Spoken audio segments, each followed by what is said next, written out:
Hello everyone, welcome to AAPS tutorial. This is Tulsi and today I am going to teach you styling in CSS and you are going to be so excited. CSS stands for Cascading Style Sheets. CSS is the language used in style the HTML elements in a document so that we can manage the layout of our HTML page and can control how it should be displayed on the browser. What is inline styling? Inline styling refers to imparting style attributes to the inline elements. Style attributes are declared inside the opening tag of the element. With CSS styling, we can manage the layout of multiple web pages at the same time. Let's look at various attributes which CSS provides. Suppose if we want to change the color of a text or background color, then we need to give proper syntax for the same.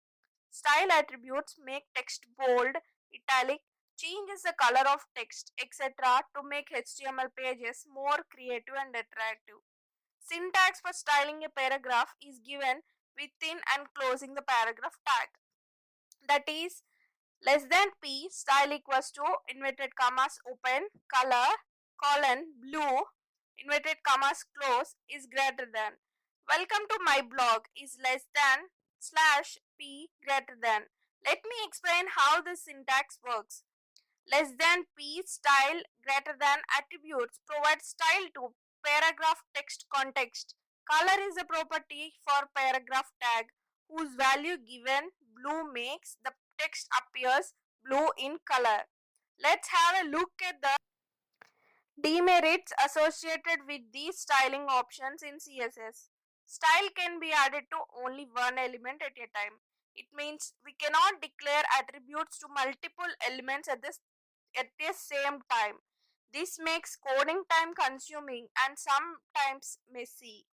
Also, large syntax declarations increase the page size and the download time. Same CSS codes might not be compatible with all the browsers. It means page display might change with different browsers. It is difficult and confusing to make changes.